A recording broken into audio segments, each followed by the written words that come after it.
साइडबाट भन्दा अनि यता मान्छे बसेको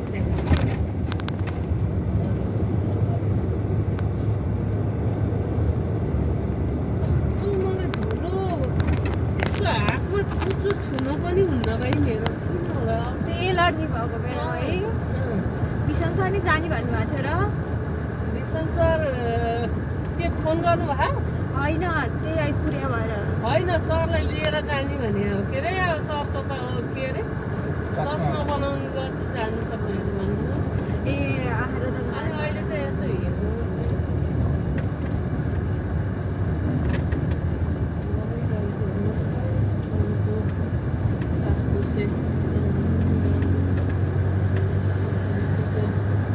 कस्तो राम्रो आएको है कलर घाम लागेको भएर होला मैले बिहानमा आज गाडीको अगाडिको सिटमा बसेर आएको कि अनि यस्तो राम्रो देख्दै देख्दै आएको थिएँ घाम पनि लाग्छ कस्तो राम्रो देखेछ यो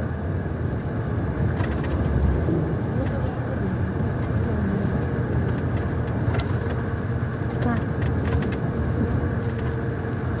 खाजा चना थियो आज खाजै खानु के भएन अब गएर खाने छ सिला पछाडिबाट एउटा राम्रो भिडियो खिच्नु त मैले खिचिरहेको छु मेरो खिचिरहेको छु मान्छे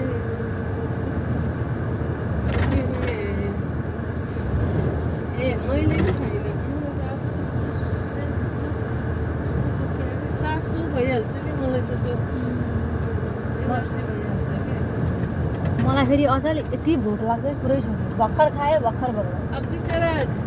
भर्खरको बच्चाको आमा छ सिला है अनि खै त्यस्तो लाग्थेन आजभोलि कति धेरै दिन भएर 10 दिन जति भयो होला खायो भर्खरै फेरि भोक लागिहाल्छ ए पहिलो कुरा बेला नि छ दोस्रो कुरा फेरि बच्चाको आमा भन्छन् के अरे एक ताका फेरि भोकै नलाएर कस्तो हुन्थ्यो नि म्याडम यस्तो दामी भिडियो बनाइदिन्थ्यो एउटा कसरी तपाईँको नि देखाएर मान्छे देखाएर अनि अगाडि उयो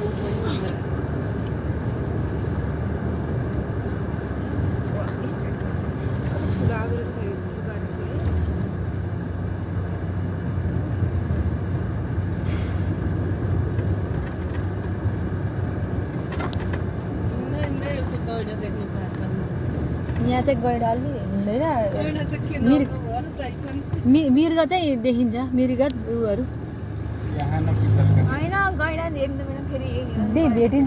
मैले चाहिँ देखिन्छ मैले त कतिचोटि पो देखिसकेँ हो र गैडा देखिन्छ किन देखेँ यही यतैतिरै बस्छ मैले तर त्यो बुढो गैडा सधैँ त्यही बसिरहन्छ डियर चाहिँ धेरै देखाएको छ गैडा चाहिँ अहिलेसम्म भेटाएन लगभग 6-7 महिना त हिँड्यो नि त यो बाटो अनि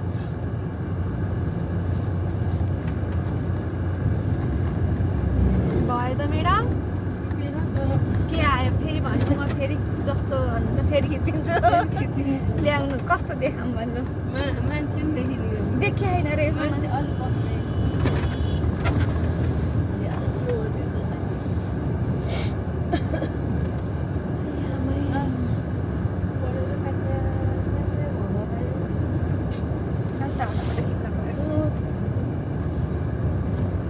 फोटो खिच्ने अनि त रिललाई गरेर कसरी राख्छ नि है